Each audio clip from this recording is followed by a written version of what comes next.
Ladies and gentlemen from Tsirio Stadium in Limassol, welcome to Cyprus, Malta. Big game ahead of us. This is Carlemilio on the mic. I'm joined today by not just one single Irishman like the last two games. There is still one, but I'm also joined by Angelo Lianos and Paul Devlin. How are we feeling, boys? Feeling good, we're feeling good. Can't promise anything from the commentary because it's a South African, an Italian, and an Irishman. It sounds like the start to a bad joke. But let's see where it goes. It looks like a promising day. Two small nations versus each other. Let's see what they bring. Yeah, it's an absolute pleasure to be here. It's very admirable to see a South African and Italian missing their national teams playing, but this is obviously much bigger things happening here in the stadium today. Beautiful sunshine on the pitch. Some sinister clouds looming behind. Seems like the Cypriot autumn is finally arriving, but hopefully we get good conditions and have an excellent game today. And it's great that you mentioned it. I just want to give a quick good luck to my compatriots in a big South Africa game today. Kickoff at 2:40. We're missing it, but as you said, Paul, much bigger things going on Ireland. It's a big day, not for just Cyprus rugby in terms of the national team, but the whole Cyprus rugby movement as a whole. The three people commentating here are all Limassol Crusaders, and it's great to see the rugby movement growing here. Yeah, absolutely. I mean, speaking for myself, every time I've put on a rugby shirt, it has been purely amateur, purely for the love of the sport. These men who are out there today will play a lot of their careers at that level, but occasionally get to also the great honor of representing their country, which just takes things to a whole nother level. And I think somebody here in the commentary box can speak to that a little bit. Angelo, you've been out there. How do you feel in these minutes before a game? Boys, honestly, these minutes before the game, the hype is full on, the adrenaline is running, and you're just excited to represent your country. You're looking at all the boys, you see the determination in everyone's eyes, and you just know that today you're going to be brothers for those 80 minutes. And this is exactly it. I mean, we're not just joined by the South African today, but we're joined by the South African who's also Cypriot, a capped player from Cyprus on the pitch for the last game. And it is a great honor to have you here, Angelo, and we're looking forward to have a little bit more insight than we've been able to give on some of the players out there playing today. Or, Yeah, even thanks, on, Carly. or even on some of the rules, to be honest with you. So yeah. To be honest, boys, this team, there's a lot of debutants. So while I know I'd say about 70% of the team, the other 30% is unknown. And that's very exciting for Cyprus rugby because over the past few years, we haven't been able to recruit that many new players. And recently, thanks to a drive by our management, Dave Lee, and our president, Konstantinos, they've managed to secure a few more players. So Cyprus now has a bigger array of people to choose from. And I think when it comes to a rugby team, that's always good because you need your options.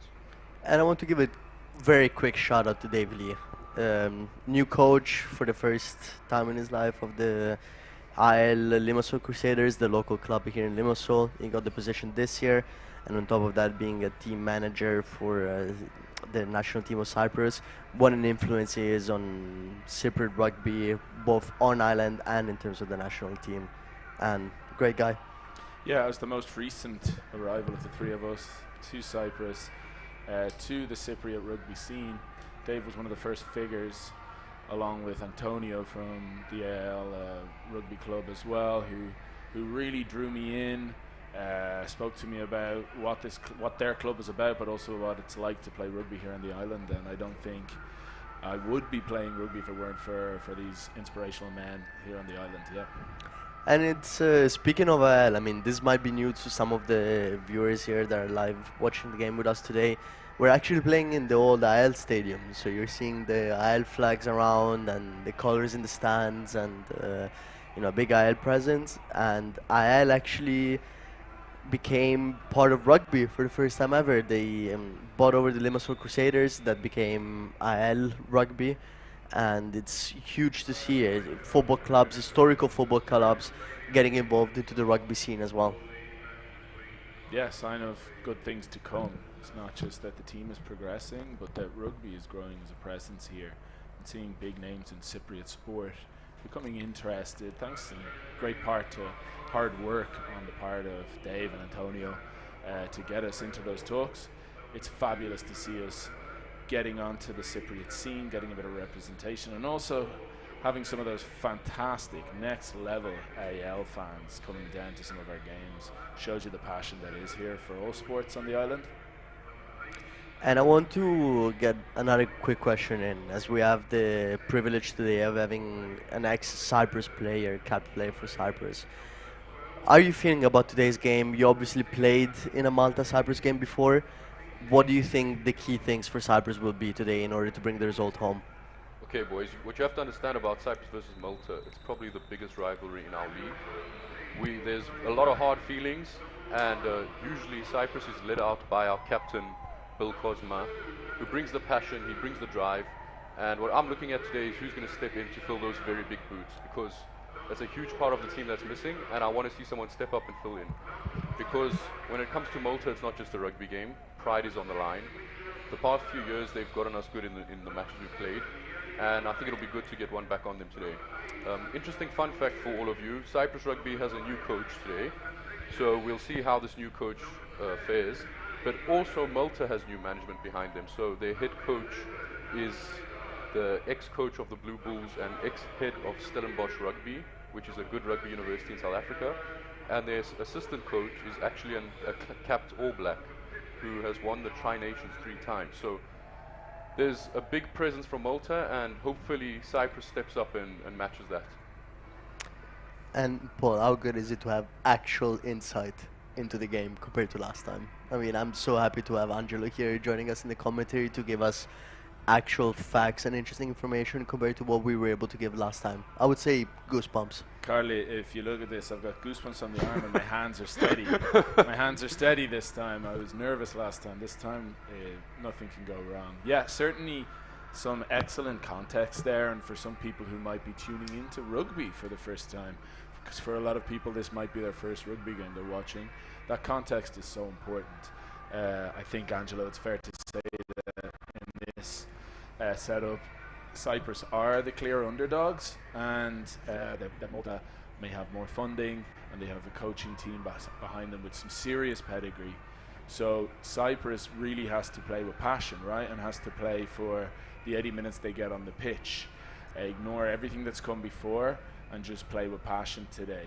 Exactly, you're playing for the shirt on you, and you're earning that shirt, because in Cyprus Rugby the shirt is never given, and you have to earn it. And to be honest, while we are the underdogs, Cyprus throughout history has always been the underdogs.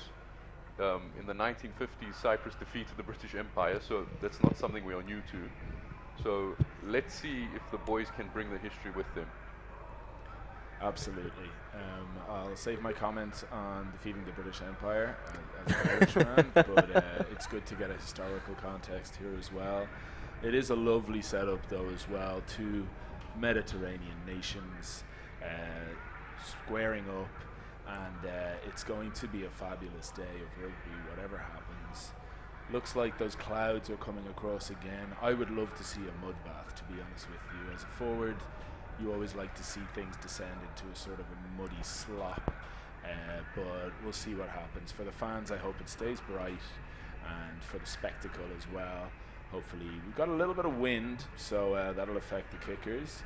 But we walked across the pitch today to the commentary box, and I must say that the pitch felt very firm underfoot. It felt like it's been well kept, and yeah, it just adds to the sense of privilege, I'm sure, for these players as they come out of the changing rooms today. Boys, I don't know about you, but I'm very excited for this. Well, obviously playing is much more exciting. Today, watching the game and getting to see the boys out there is a different feeling. I'm very hopeful that we win this match, and I'm very hopeful that we get our own back on Malta, because last time we played them, we played at home against them, and we lost by a fair margin. And I was actually here commentating that game, and it was a little bit of a letdown. That was against Andorra, Cable. No, the one before. Oh, the one before I did not play. I'm Before talking about it's- our previous fixture. It was in Malta. I'm talking about the one that we played years 2 ago, years ago yeah. in Cyprus. It was a loss for Cyprus, so hopefully today we can have a little bit of a better result. Yeah, as I said, sorry, I confused the matches there, because there's been the past 2-3 matches actually we've lost against Malta. If I'm not mistaken, the last time we beat them was 2020, just after COVID, one of the first matches we had after COVID, and Cyprus managed to beat them then, if I'm not mistaken. And since then, it's been a bit of a uphill battle for us. So let's see if we can bring it today and restart the Cyprus winning streak. Because, as some of you not so thorough fans might not know, Cyprus Rugby held the world record for a very long time for the most consecutive wins ever in rugby, which they recently lost a few years ago to the England women's team. So hopefully we can start that run again today. Let's see. And ladies and gentlemen, as the players are ready to get on, I would love to make just a very quick introduction to this game, which is a very, very big game today for Cyprus Rugby. They're looking to bounce back, as we said. Too many losses, a lot of new players, a lot of new caps, new coach, new everything. So it's an interesting one to say the least. Ladies and gentlemen, I recommend you take a seat before you listen to this. Here's Kadle with his summation of the spectacle we're about to see. Two islands, cast upon the vast sea, kindred in spirit, rivals in purpose. The Mediterranean glimmers before them, calm and cruel, as Cyprus and Malta prepared to meet beneath this watchful gaze. Cyprus, radiant, resilient, restless. A land of sailors and storytellers, where courage is carried on the wind and pride runs as deep as the tide. They have known the sea's patience and its power, and today they bring both to the field. Every pass, every tackle, every surge forward bears the rhythm of the waves that raise them. And Malta, ancient, enduring, courageous. A nation of stone and sun, whose strength is carved into its cliffs. They come not to be measured by size, but by spirit. For in every contest, Malta stands taller than the sum of its shores. This then is more of a game. It's a meeting of islands. Two hearts of the Mediterranean, bound by heritage, divided by nothing but a whistle's call. So ladies and gentlemen, let the waves bear witness. Cyprus, Malta, two nations that have always looked towards outward, and today look only at each other. From Tsirio Stadium in Limassol, ladies and gentlemen, welcome to a very big game in Cyprus, Cyprus-Malta. Oh, Carle, you almost made me tear up there, man. Beautiful speech. Well done. I mean, I think that's why people tune in, really. It's, you know, it's like the halftime show at the Super Bowl. People are really just here for Kadle's intro. And I've been told before that I am on the same levels of Shakira and Beyonce's out there. And I am looking forward to make that Super Bowl appearance in my future career, Paul. Yeah, you're a young player. You have your whole career ahead of you. So, yeah, excited to see where that takes you. Certainly a lot of potential. So yeah, I just want to make a quick mention as we wait for the teams to come out. If you are tuning in for the first time, if rugby is something that's suddenly inspiring you, perhaps largely due to Carle's stirring speech, and you want to get into rugby in Cyprus, there are a number of ways you could get involved. You could become a player. Heartily recommend as a 41-year-old veteran. It's once you start, it's hard to kick 41. the habit. 41, yes. And you could also join part of the coaching staff. Perhaps you're a player who's played elsewhere. You have knowledge to bring to younger players. A lot of teams across the island are desperately looking for that kind of knowledge. Also referees, and you know, it's one of the more thankless tasks. But if you're passionate about the sport and you know your way around the rules, refereeing is a great way to help. First aid, we always need new first aid. And better one that we've been getting for the last few years. I mean, Kadle has a few concussions to his name. Not at this necessarily stage. me. Angelo here next to me has played full game with a concussion where the first And a aid broken team neck. has just told him play on, give a little kiss on his cheek, and don't need play. That's not what we're looking for. We need better than that. So, as you can see, we are in keen need of good first aid staff, protect our players, or you could become a sponsor. If you are here primarily to evade taxes or to set up a multi-million-dollar Bitcoin company, we could use sponsors. So if you want to see your startup on the back of our jerseys, speak to us or speak to any of your local teams. Rugby is like any other sport. It runs on money as well. Today we're going to see two teams that have a big difference in terms of funding. Cyprus will have to play with a lot more passion than pounds.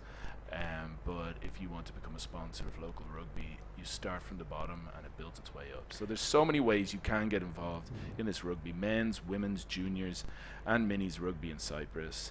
So please do email marketing@cyprusrugby.com for more information if you do want to get involved. And boys, just to add in that for the sponsors, Cyprus also has a very active rugby sevens team, and that team travels all over the world playing competitions against very similar nations to Cyprus in that they're small nations and their advantages is in tax.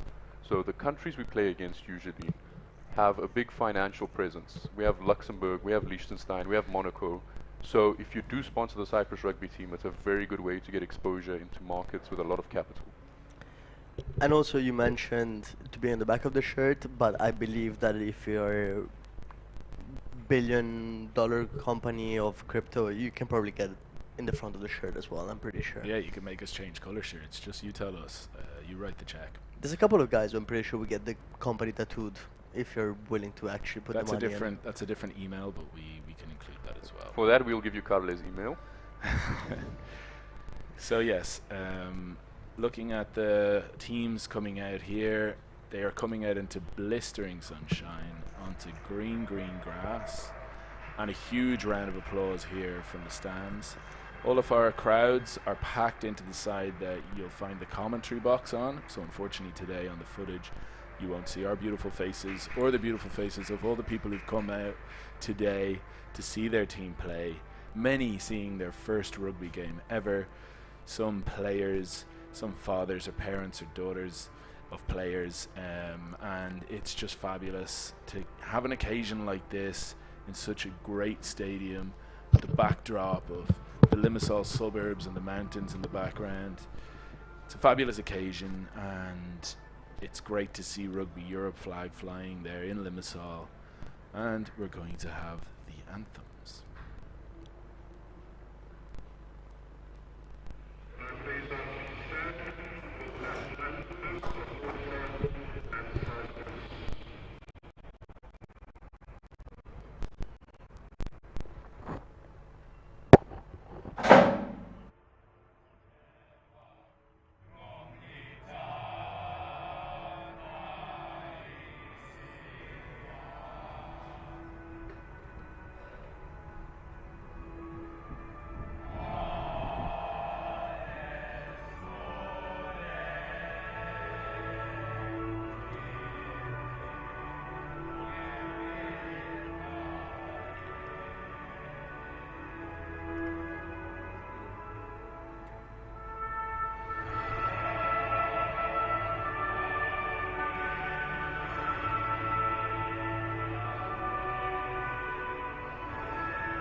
Great passion, great moments.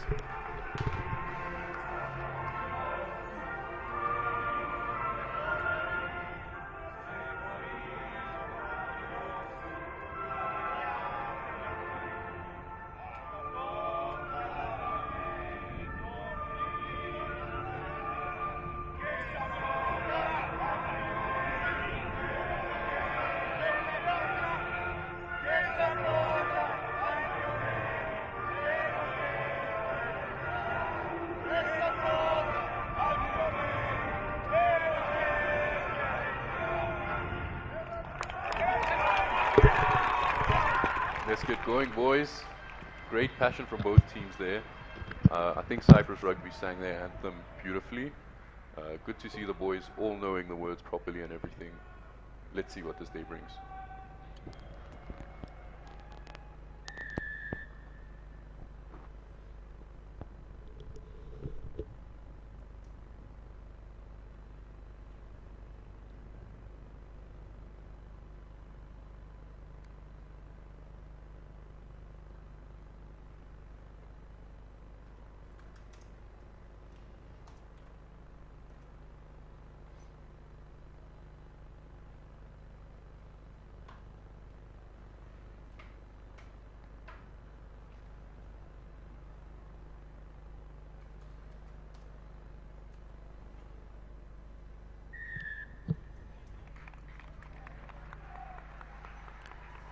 And a great turnout by the crowd today. As Paul mentioned before, there's unfortunately you can't really see them, but there's a lot of fans that actually showed up in today, and sure looking forward to Cyprus putting up a big performance today.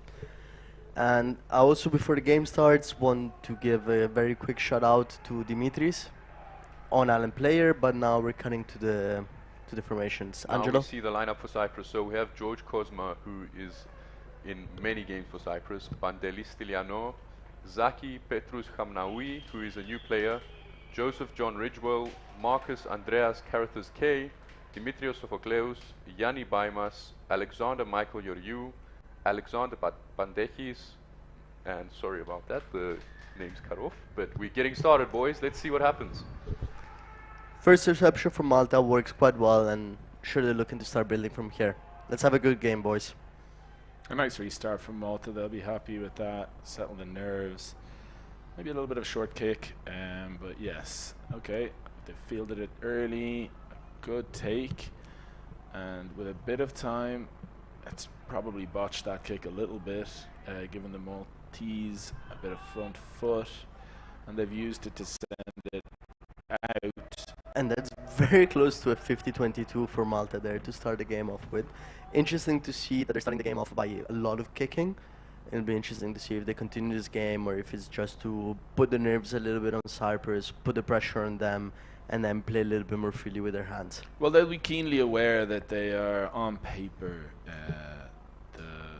they're against underdogs here, so they'll be wanting to put the pressure on Cyprus and let them do the work. You can see by the flags that there is some wind behind Malta as well in this first half, so they will be trying to capitalize on that. Cyprus unfortunately hasn't been able to capitalize on their own line out, and they've given some very tasty possession and territory to What the a Maltese. carry. Huge carry towards the line. We're getting very, very close to the line here. Can Cyprus hold them out? This is interesting. It's in the last couple of games we've seen Cyprus struggling a little bit with their lineouts. They're for sure hoping to be a little better today. Unfortunately, it didn't start off that way for them. But how important is it for both of you boys who have played in the forwards for a while to get the scrums and the lineouts going in order to build from there? That was a huge tackle. That's definitely a show of intent, and I'm liking the line speed from Cyprus.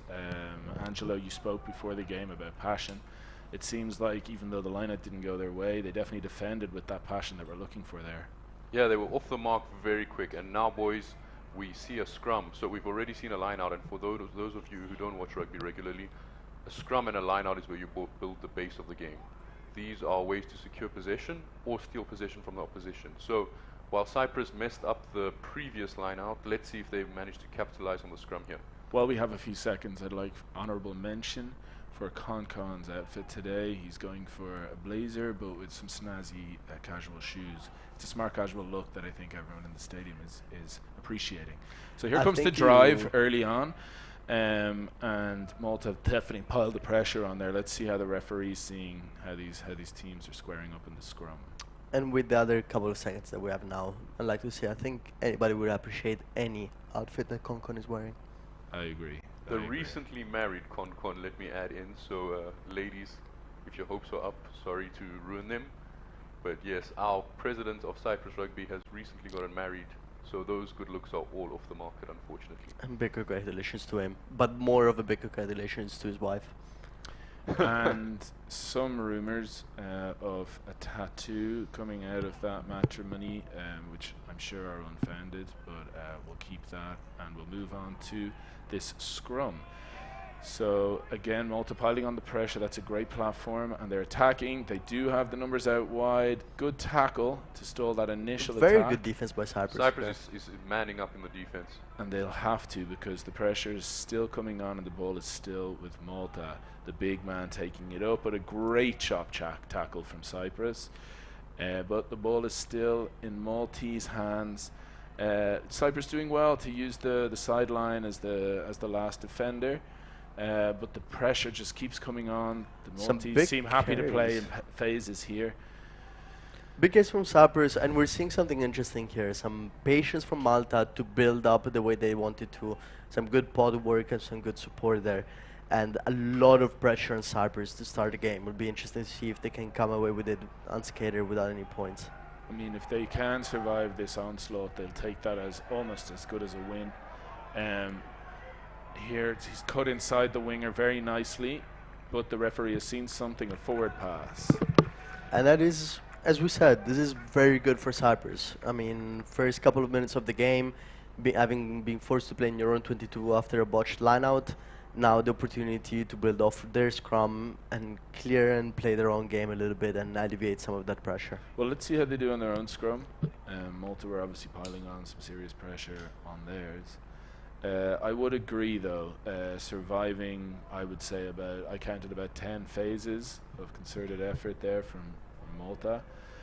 Quite organised, quick, and Cyprus did a great job in repelling that initial attack.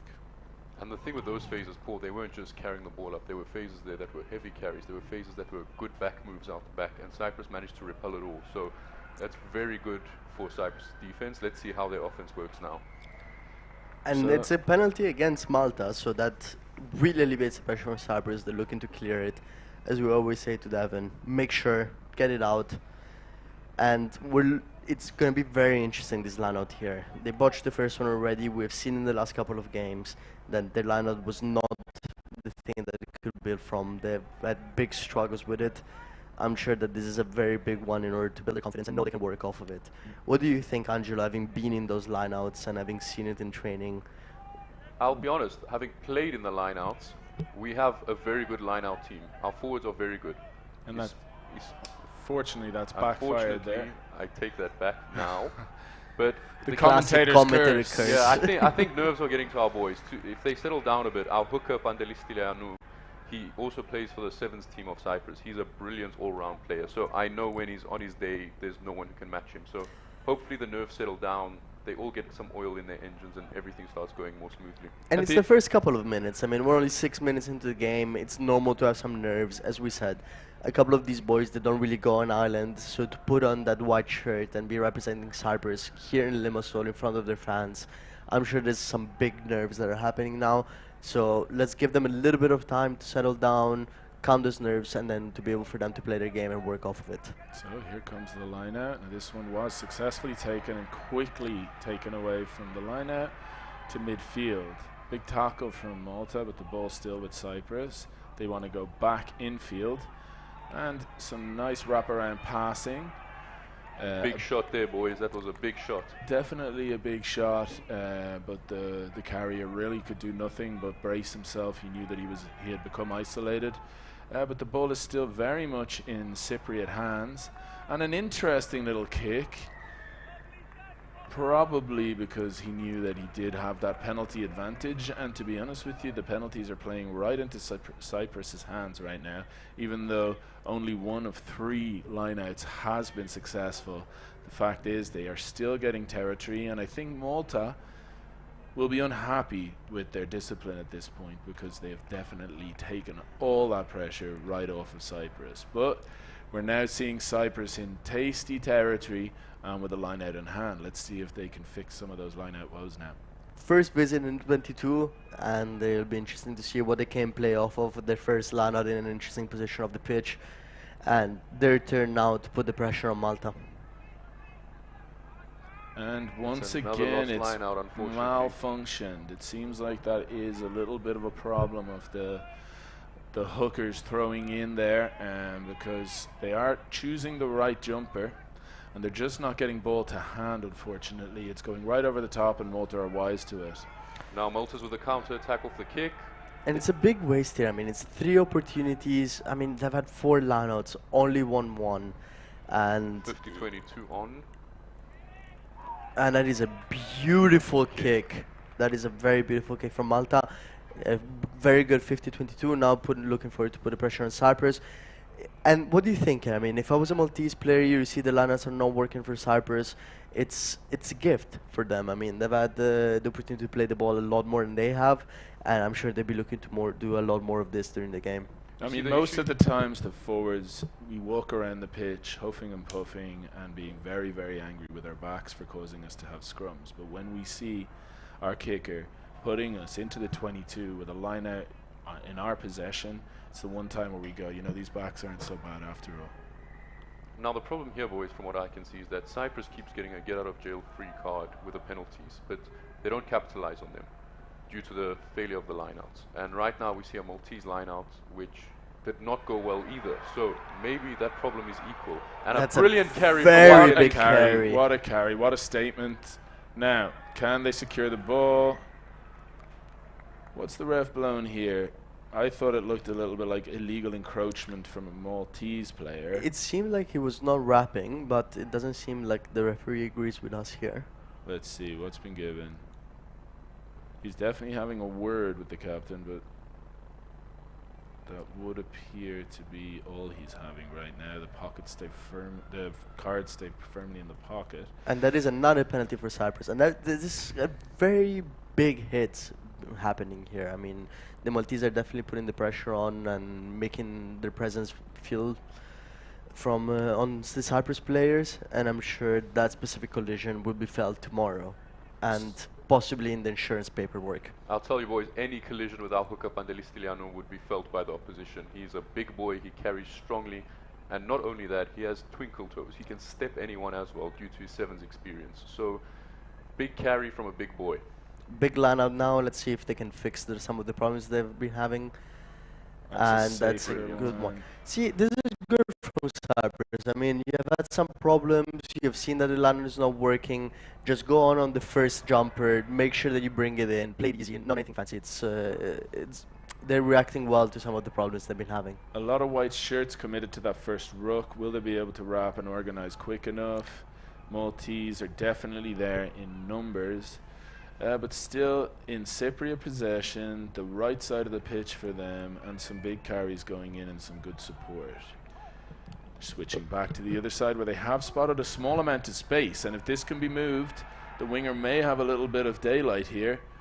Good work, but I see a Maltese player going right over that. Has he managed to poach it? Some good support and not so great of a kick there. Still live, and it's in the field of play now. You must say Malta has been kicking very well thus far. I mean, we're already seeing a 50-22, good clearing kick here, but they have been using the kicking to put the pressure on Cyprus, and Cyprus might have to readjust. I don't think they were expecting this much kicking from the Maltese team. I think, if I'm not mistaken, the curious stat is that this is only the second line-out from Malta, and their first one wasn't successful either. So both teams definitely need to clean that up, and I would say that Malta really have to clean up their discipline. How many penalties have they given away? With 12 minutes played, it's almost as many penalties. They will definitely need to tidy that up. And that's another failed line-out. So yes, both teams will be unhappy with set piece. A great kick into the back of the field. Unfortunately, it went out a little bit earlier than you would have wanted, but it's good territory. And knowing that the Maltese line-out is creaking a little bit, they'll be confident that they might be able to sneak this and maybe steal a bit of possession. They'll want to compete for this, I'd imagine. But you boys can tell me better. I mean, I've always played scrum of rugby. You boys have both played in the forwards for a big part of your career. Do you think it's the nerves that are not allowing the lineouts to go as planned, or what do you think is going on right now? To be honest, I don't think it's a nerve. I think it's more of a lack of training together and a lack of communication. Because of the way the Cyprus rugby team is set up, a lot of our players are from overseas and we don't get to train together often. So when it comes to lineouts and scrums, you need that chemistry. You need to know what your fellow man is doing. And unfortunately, Cyprus just does not have the time to do that. But I'm sure after playing a bit together, a few more minutes, they'll get to know each other and get to play better together. Line out, Kadle, is essentially a beautiful dance. It's a choreography. And would you say that the Russian National Ballet meets a week before their show, throws it together and goes out on stage? So it's obviously something where you really need to have rehearsed until everything is second nature. And I would agree with Angelo that here there's a little bit of dissonance. There's not that clear lines of communication, and somehow ball isn't going to hand when it should. Terrible kick there. Yes, that is another that is let an off. awful, awful kick. I think Cyprus will be very happy with the let-offs they're getting from the Maltese today. And hopefully what Cyprus needs to do now as we enter, the end of the first quarter, feels like they really need to get some points on the board, don't they? They've been let off a few times, and if they can capitalize and get some first blood, it could really change the complexion of the game. I think these first 50 minutes we're seeing the Malta team putting a lot of pressure on Cyprus, then a lot of gifts on both sides of the pitch, because now we're seeing a line out being thrown not straight, so that would be Maltese ball instead. Again, for those not new to the sport, when we do have two teams jumping up for the ball, you must throw the ball straight down that alleyway, and unfortunately there another little bit of, and here I'm starting to lean towards the nerves, especially as things start to go a little bit awry in terms of set piece. That's not something that you train. That's something that a hooker just will not do, will not throw the ball to his own team, and it's maybe just nerves now getting the best of the Cypriot hooker, seeing that things aren't going as well as they had hoped at set piece. So hopefully they can sort that out, because really if they can just shore up the line out and just improve the execution, there'll be a huge difference to the game. So now Maltese taking the ball up. And some big carries from the Maltese boys here again. We've seen that happen. Now this is a penalty to Malta. First penalty, if I remember correctly, given from Cyprus. And this is a great place to have a penalty. It will be interesting to see if they go for the posts or where they want to put some pressure in and go for a line out. One has to imagine they'll go for the 3 points, no fellas? Well, And you're that is exactly what they're doing. I must be honest, boys, this is very frustrating to watch from the sidelines, because it seems like no team can get into their rhythm. Every time someone is about to get into their rhythm, a penalty is given away, or a line-out goes wrong, or a scrum goes wrong. So, to be honest, these teams, we can't really tell what the outcome's going to be yet, because no one's managed to play their best rugby. It's very stop and start. I absolutely agree. It's almost more of a tale of what both teams need to cut out at halftime. There's plenty of passion, but they do need to cut out. Cyprus needs to cut out those mistakes at set piece, because that's what they are, they're mistakes, and Malta needs to cut out the ill discipline. These penalties can't go on, can they, boys? they can. So how are the referees' flags? Have they stayed down? I believe they have. I believe they have. So Yes. there it is. Malta unable to put the first 3 points up on the board. To be fair to him, I mean, it's a kick from almost half pitch. If this was the Crusaders, we were not even thinking of going for the post. No, it was a tricky it was a tricky kick with some wind. However, he will be disappointed that he didn't get that kick. For those of you new to rugby, when you have a penalty, which means that you get a kick as a result of some foul play, if you get it through the posts, you get 3 points. Now that's Another big carry and a beautiful chop tackle by Cyprus. Big Cyprus, to carry, be fair, has yeah. been defending very well so far.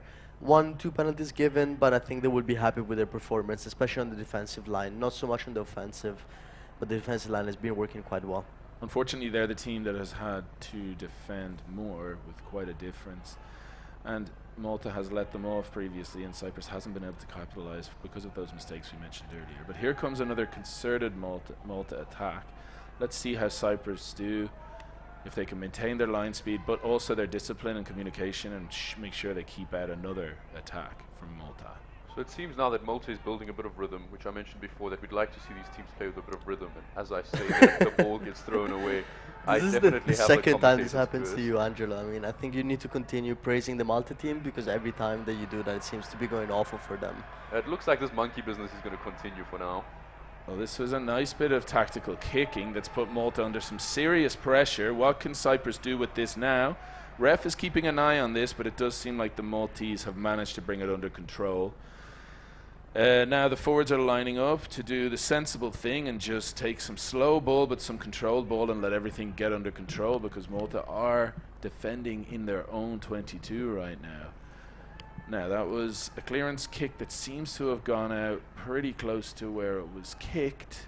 So once again we find ourselves in the situation where Cyprus have an attacking line out in the right side of the halfway line, and they need to be able to put ball to hand and start building on this.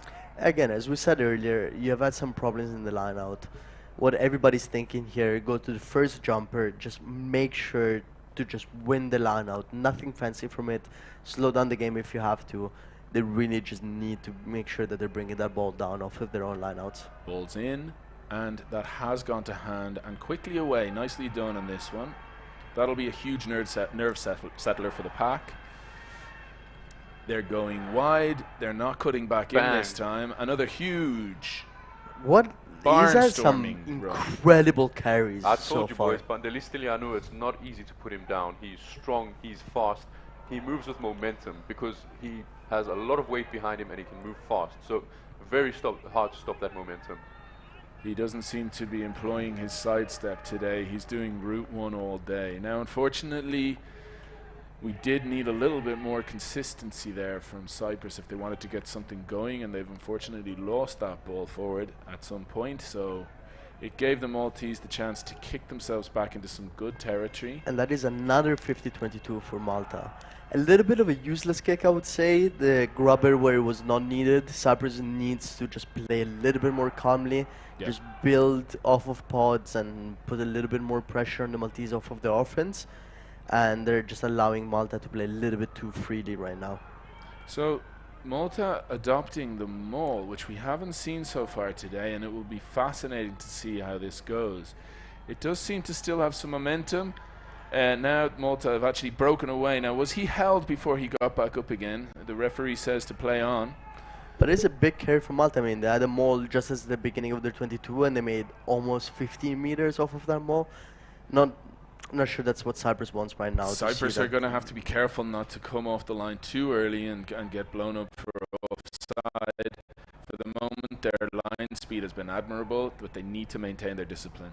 Now, boys, that maul, the main reason it rolled so far, I believe, is because usually the Cyprus rugby maul is led by Bill Cosma, who is our captain. And unfortunately, he's not present today, so he wasn't able to bring the boys together in defending that maul. And as you said, Angelo, it's huge miss from Cyprus to not have Cosma here today. His brother, I believe, is playing, but I mean, missing the captain and missing such an important player for them is a huge loss for the Cyprus team. We're hoping to see him again in the next couple of games, because we have not seen anybody yet being able to fill in those big shoes of the Cosma. Yeah, it's all because Bill plays with absolute passion. The guy, every game, he comes out of the game with blood all over his shirt because he just puts his body on the line for his team and his country. So we saw there that the attack was repelled over on that far wing just. It was heart-stopping moments. But we are coming back to penalty advantage that was given just in front of the posts. So again, this is a penalty kick. So if he gets this through the posts, that will be 3 points. And it would be For Malta. shocking if it doesn't. I mean, No, this would be a kick he would be definitely expected to kick. I think even I would be expected to kick this one, and that is saying a lot. well, Even Devon would slot this one over, boys. Devon probably, Paul. I don't know if I would go that far as expecting you to slot it. You have a lot better qualities out there than kicking. So But the flags go up, and that's 3 points for Malta. The first blood goes to, I would say, the most deserving team. Those 3 points are from Malta, yes. And I agree with you here, Paul. I mean, it's they've been putting the pressure. They have been playing very well offensively. I think Cyprus would be happy with the way they've defended so far. They just need to fix up a couple of things in terms of what they can build off of set pieces. And once that's done, then they can put the pressure offensively to Malta. I think so far, if if I need to explain the first 20 minutes, Malta much better offensively, a lot of penalties given, so they need to be better defensively, and Cyprus has been there defensively, but not offensively. So we'll see if that can change over the next 60 minutes. Boys, after thinking of the past matches, Cyprus against Malta, a score of 3-0 almost halfway through the first half is not bad at all. Cyprus seems to be holding their own today, much better than they did in the past. It would be lovely now to see a little bit of shape to Cyprus's attack, to give the home fans a little bit of hope that if they can hold the Maltese to a low score, they also have options to get scores of their own. They seem to be opting for Grubbers or for Gary Owens as they get close to the attacking line. Dreadful. Yes, the Maltese have been kicking very well, but they won't be happy with that particular clearance, which once again, for the 5th time, gives the Cypriots an attacking line out with real possibilities to attack. But, and this is a big but, will they be able to make the line out work? But I agree with Andrew, that was dreadful kick. I expected him to kick that ball from there to China, and he just kicked it almost backwards. So that was a bit disappointing, to be honest. That is much better from Cyprus. Let's see what it can build off of a line out. If you've tuned in more recently, I think you will have seen the line out working quite well for Cyprus. It wasn't the story of the early first half. Now they can play with a penalty advantage, and let's see if they can build anything off of here. Let's see if they can, as you say, build through the hands, or if they're going to resort to the boot again. So they have a kick. Angelo, do you think there's anybody who's going to have the boot or the guts to go for the 3 points from here? It all depends on the captain's decision, but to be honest, our fly half, Hali Ioannou, he has a good boot on him. He has ice in his veins. To be honest, a lot of times the difference between a fly half is having ice in your veins and rice in your veins. And Hali has ice in his veins. He has a cold, cold heart on the pitch, and I'm pretty sure he can nail this one if he takes it. Well, let's see what happens. Fascinating stuff. It does seem like he has pointed at the post. Is that correct? It is correct, and let's see if we can put the first 3 points on the board for Cyprus. It would be huge to just let Malta know that Cyprus is here, Cyprus is present, and they're putting up a fight today. So, as he steps up to take the kick, complete hush around the stadium. A typical trademark of a rugby game is utmost respect for the kicker.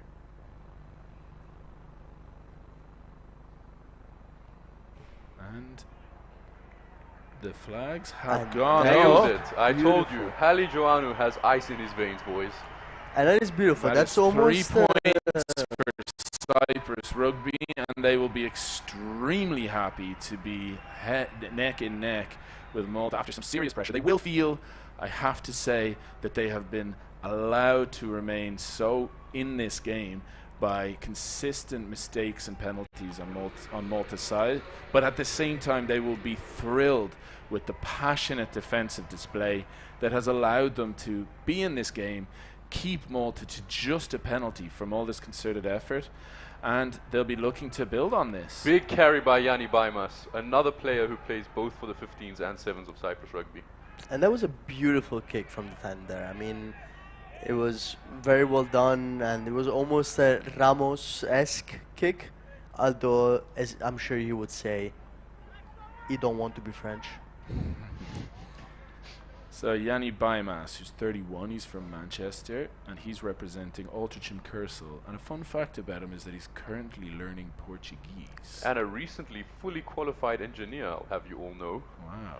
Well, obrigado for that big run today. Here we go. We've got another maul. This is something that the Maltese seem to be adopting more and more often.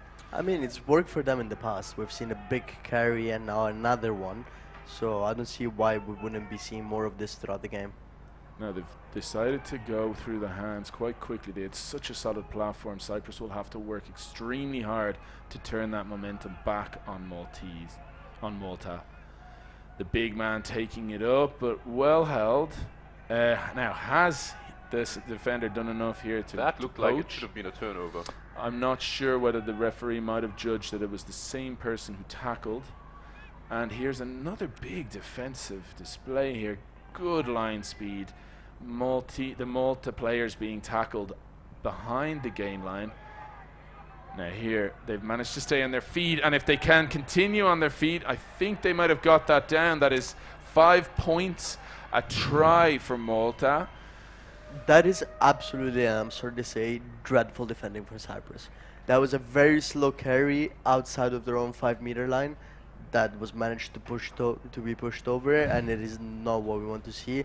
I'm sure there'll be words being spoken about not allowing that to happen again. Boys, the problem there was Cyprus. So just to point out again for those who are new to rugby, when you get the ball over the line, that's 5 points. And the reason why we are setting up the kicker again is because if the kicker can get the ball through the post after a try, they'll get another 2 points. But for now, Malta has scored 5 points. Now let's see if this kick will go over or if it'll be another goober. They've scored 5 points to add to their previous 3, bringing them to a total of 8.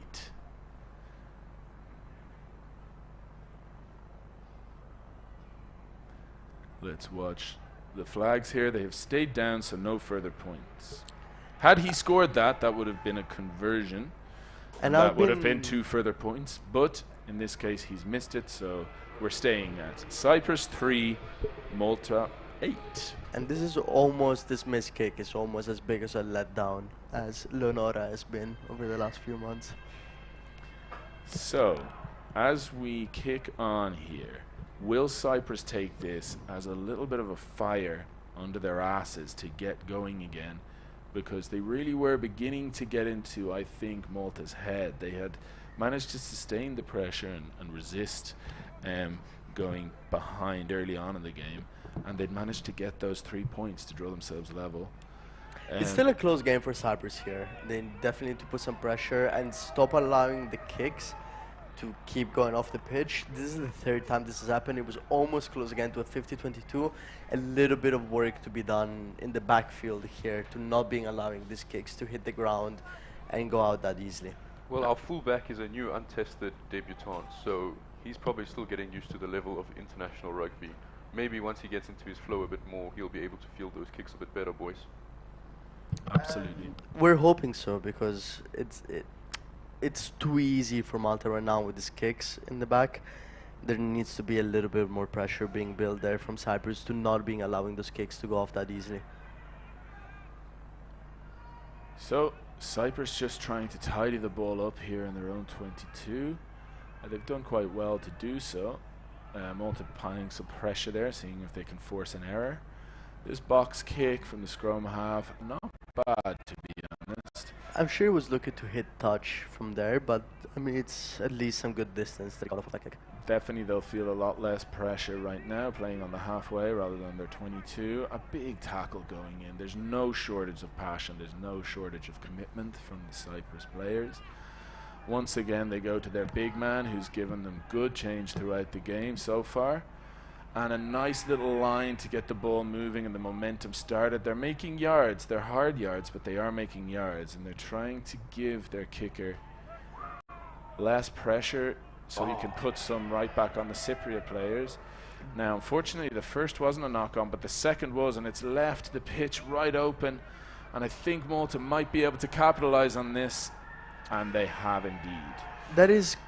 So that is a second. That's a second try from Malta. That's another 5 points, which will bring the score to 13. See, correct me if I'm wrong, boys, but Cyprus has been able to put a lot of defensive pressure on them, and the 2 tries that Malta scored. I mean, fair play to them, but it seems like they came off more of Cyprus mistakes rather than Malta being able to play their rugby. That is correct, Carle. And to be honest, now is the point where Cyprus has to draw a line in the sand and has to say, we're stepping up. Because once Malta gets momentum like this, I've played against them. They're a team that will just roll on. They're like a steamroller. There is no stopping them once they start. So Cyprus has to draw a line in the sand right here, right now, and not let any more tries come through.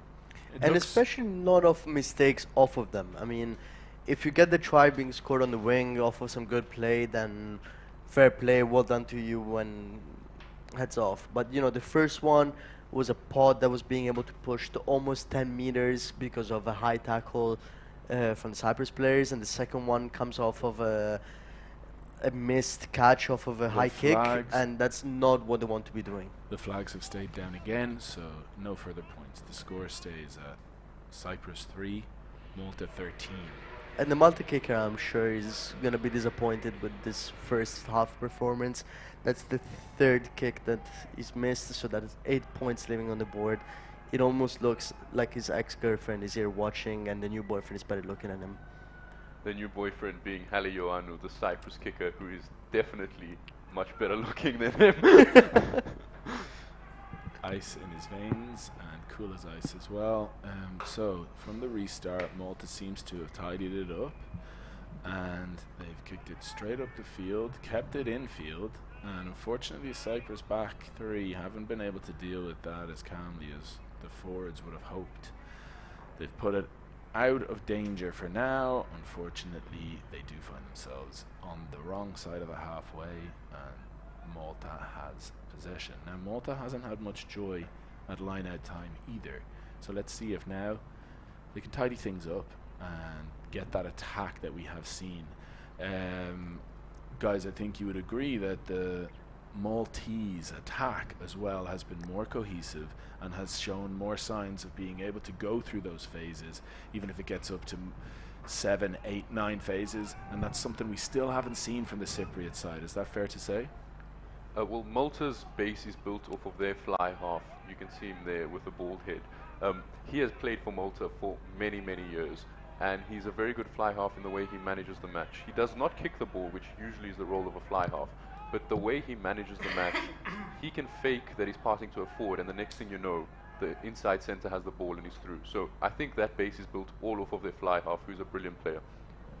And a little bit of a gift here from Cyprus to put the pressure back on Malta, and they will get the ball back. Now, this is, I think, a crucial point in the game. There's only about 6-7 minutes left in this first half, and Cyprus needs to put some points on the board to make sure that Malta knows that they are here, they are putting the pressure on. And, I mean, with a converted try, they'll only be 3 points away.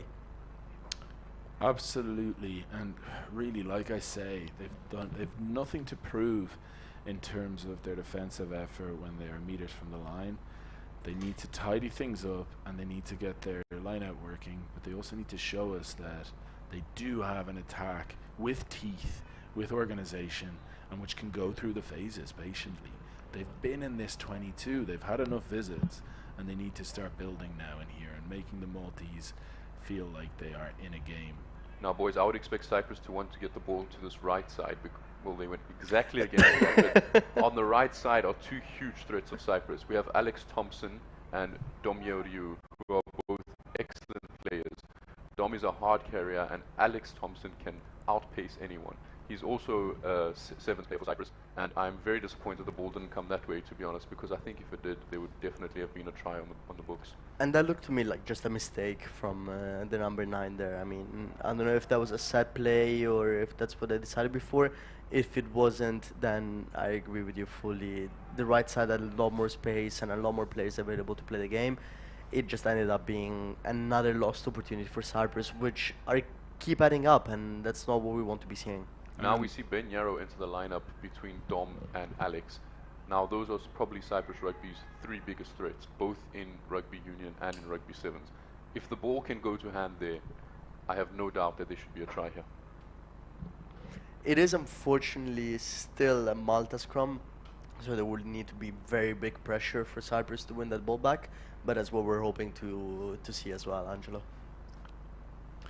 Yeah, scrums, for those not familiar with the sport of rugby, are essentially a 16-man hug in the middle of the pitch. The real unsung heroes are the chunky men right on the front row there, who have to bear the weight of the rest of the larger men on the pitch on their shoulders and necks, and they do this with a smile. They never get the tries, they never get the glory, but they are often the pivotal players on a pitch, if your scrum is winning, your team tends to win. And here we've seen that Malta are edging the small details again. And this high ball, they know that that's not something that Cyprus likes to deal with, and I believe that we will see them play that high ball, balls that will come down with snow on them as the game goes on. Would you agree, guys? Well, of course. I mean, it's the first thing that they teach you since you're a kid playing rugby is play the opponent, and if you see that they're not being able to catch high balls, then why not keep going with it and keep putting the pressure on? They need to fix that very soon, Cyprus. Otherwise, this will be a point that Malta can very easily build on from. You see, and this is where the problem of Cyprus rugby, a lot of our best players on island are foreigners. Those high balls would be managed very easily by Paul Oliver of the Limassol Crusaders if he was eligible to play for Cyprus. He is a brilliant fullback and he could have fielded any of those balls and returned them just as well. But unfortunately, he cannot be selected for Cyprus.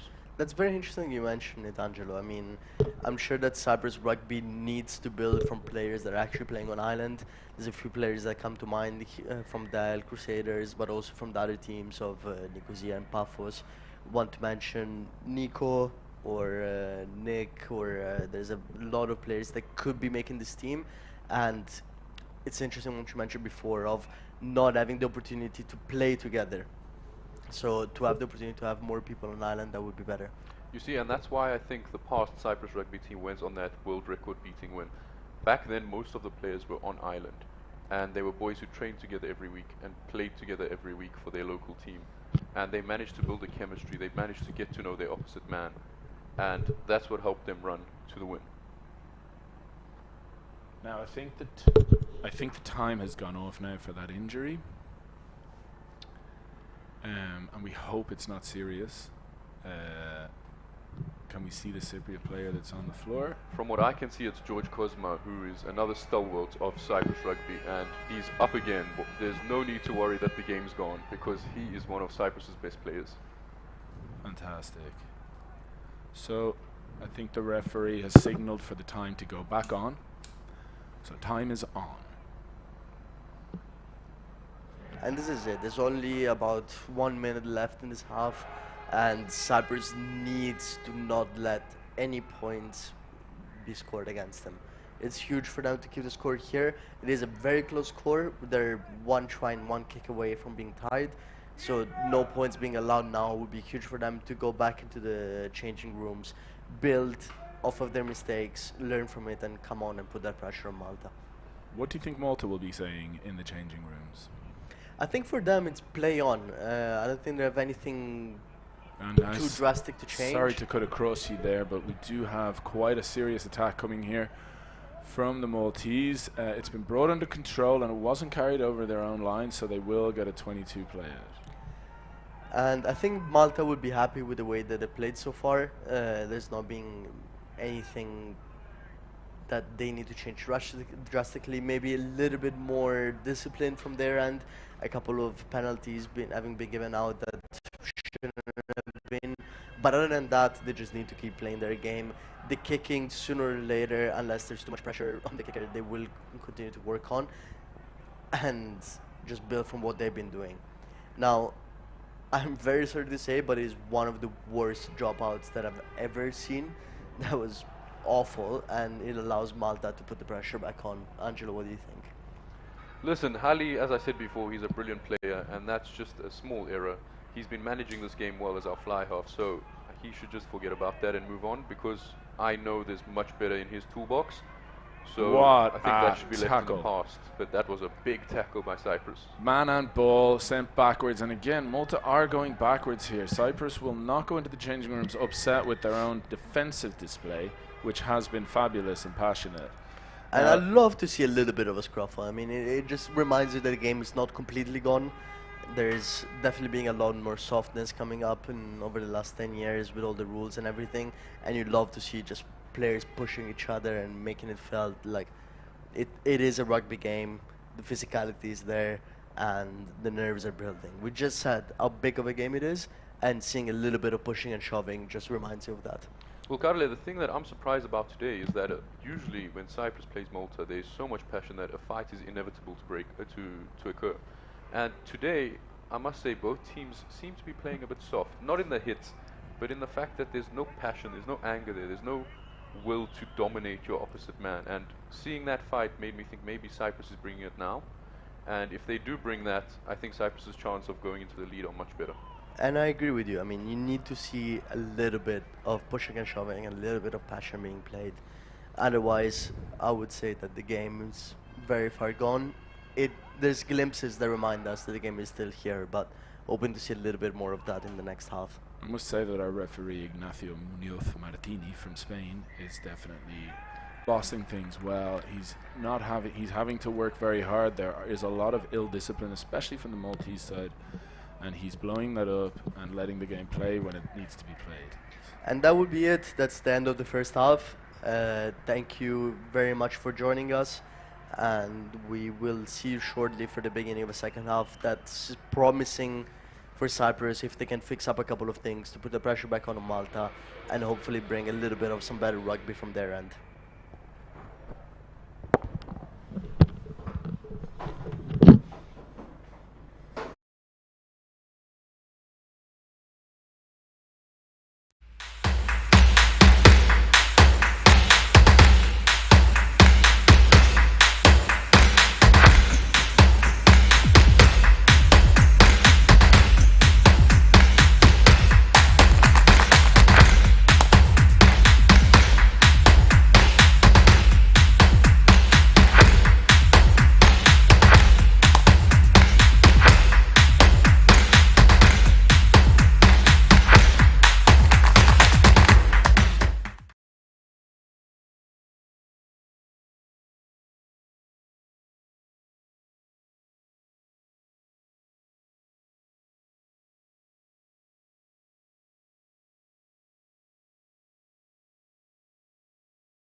half. Never a better time to mention all the people who make this possible. Days like this, which are so special for rugby in general, but especially rugby in a small rugby nation like this. We want to thank all of our sponsors, such as Novia, Global Europe, The Legal Opinions, FX Career, Physique Be Confident, FAI Comply, Black Rocks Marketing, of course, Clubmate.io, then we have the Cyprus Sports Associations and Momentous Sports. On a day where we see two great Mediterranean island nations clash, let's see how this second half shapes up. And very quickly, I just want to give a quick update on the South Africa game we just mentioned earlier. South Africa is playing with a red card after only 15 minutes of play, so Forza Italia, Forza Azzurri, and Ela Kibros. Carle, let's leave your Italian dreams in the past because surely they're going to get shattered. Let's focus on this game where the team you're supporting still has a bit of hope of winning. So here we have a Maltese line out. Let's see if they are able to put something together. In the first half, I think we had about 3 successful lineouts in total, and that includes the Maltese. So let's see if Malta can get a successful line out and build from here as they started in the first half. We mentioned this big element of the first half, the lineouts not working for either one of the teams, and I'm sure it was a big topic of conversation. That's a beautiful intercept, and now Cyprus with the opportunity to put pressure on Malta from the get-go. We said Cyprus needs to put points on the board first, and if they manage to do that, then we're in for one hell of a game going forward. What a carry, and this is nice movement from Cyprus. I did say in the first half the home fans will want to see some shape, intent and consistency from the Cypriot attack, and we seem to be seeing it here as we move into phase 4. A nice chop tackle. Now they need to protect that ball. It has been protected. Possession still very much with Cyprus. Well read from the Maltese defence, yes, and they seem to have kept possession, but they are going steadily backwards. The Cyprus rugby scrum half is playing brilliantly. He's at that breakdown instantly. He's dishing that ball out. He's keeping the rhythm, but unfortunately Cyprus is being pushed backwards. They have some space on the wing now. They do go for another grubber, but that looks like it's going straight out into the dead zone. See, Cyprus has done it a couple of times. Now, to be fair to them, they didn't have an advantage, so fair enough to try and kick. The grubbers have not been working for them, and I'm surprised that they're trying one now after the result of it in the first half. Sometimes these things can seem baffling when you're watching from the sidelines. I'm sure there's some reason why the coaching staff has wanted a few phases and then a ball behind, something they watched on the videos of training. So here we're going to see, because this is a penalty opportunity, if Cyprus gets these points, and once again we're seeing the Iceman step up to the tee. That'll be 3 points more on the board, which will put a different complexion in the scoreline. And as we said, the most important thing for Cyprus is put points on the board now. Make Malta feel their presence, feel that they're close, and if they do manage to do this kick, which that looked like it went a bit to the left of the upright, unfortunately. Which they won't, but they're still close. I mean, it's only a 10-point game. As we said, it's one converted try and a kick. So Cyprus fully into this game.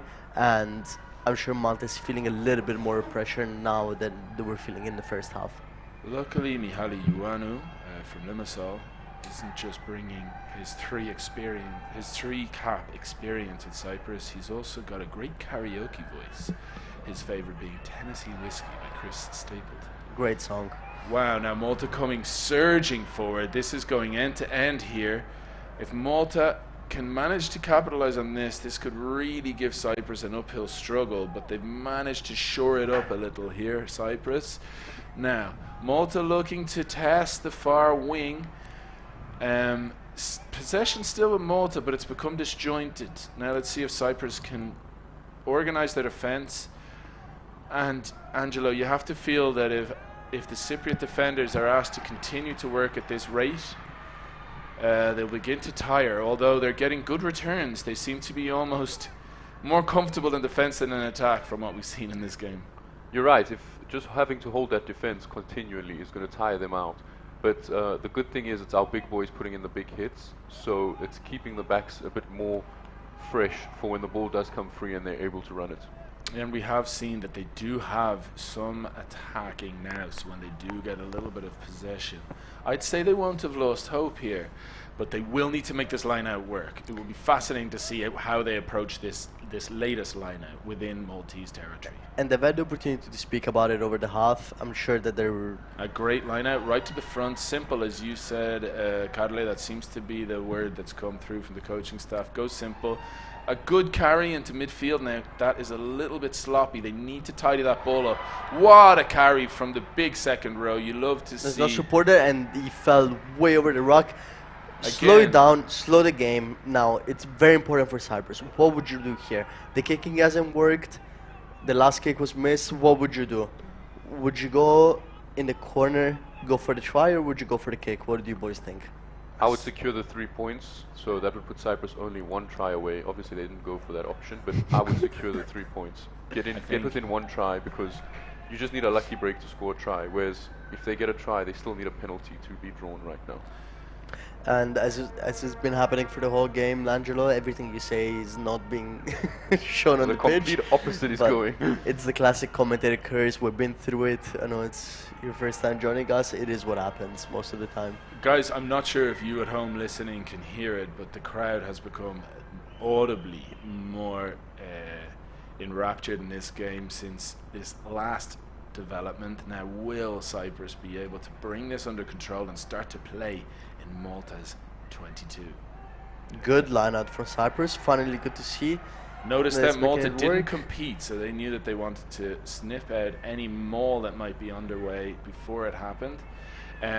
They've managed to bring it under control, but no, Malta have played that well. So sensing that Cyprus might try and go for them driving maul, they have really worked well to disrupt and get in between Cypriot bodies. They've disrupted that, got possession back, and they've celebrated that like a try, because really I think they've done a great job there to disrupt that good idea from Cyprus. And all of a sudden Angelo's advice seems pretty good now. Maybe they should have gone for the 3 points. When you have 3 points on offer, you have to take them, boys. You can't let 3 points go by, because as I said, Cyprus is 1 try and 1 penalty away. They need to get one of those down as soon as possible, so the other would put them on equal. So now we have a scrum, which I would say that Malta have been just edging, but who knows, maybe this is the big one from the Cypriot pack, where they might be able to get a little bit of a nudge on, disrupt, and they have indeed. So the scrum half is taking it right up the wing. That seemed a bit high of a tackle, but the referee says play on. Again, a little bit of encroachment there from the Maltese players. They'll have to be very careful, but perhaps they feel confident that even if they give away penalties, and they have indeed, there the referee hand has gone out. I'm looking forward to see what Cyprus can create from here. Huge tackle from the Maltese. Brought them back 10 meters with 1 tackle. But luckily for Cyprus, they did have an advantage, and now surely they will go in the corner. I think they're probably going to go for a line out or even a tap penalty, very much a la mode at the moment in World Rugby. You'll see a lot of even the biggest teams opting not to go for scrum, line out or penalty. They'll just go for a tap. So let's see what they opt for here. The game is so gone. Now, boys, I think what Cyprus Rugby needs essentially, they probably need a camp where all the boys meet up, stay together for 2 to 3 weeks, and just train together and get to know each other. Now, I know there's many such camps in many different countries. I know in South Africa there's what a big push, big push. What a run there, huge carry. There's space on the wing. They need to take it out. This could be a try. They need to take it out as quickly as they can. There is a little bit of open space there out right.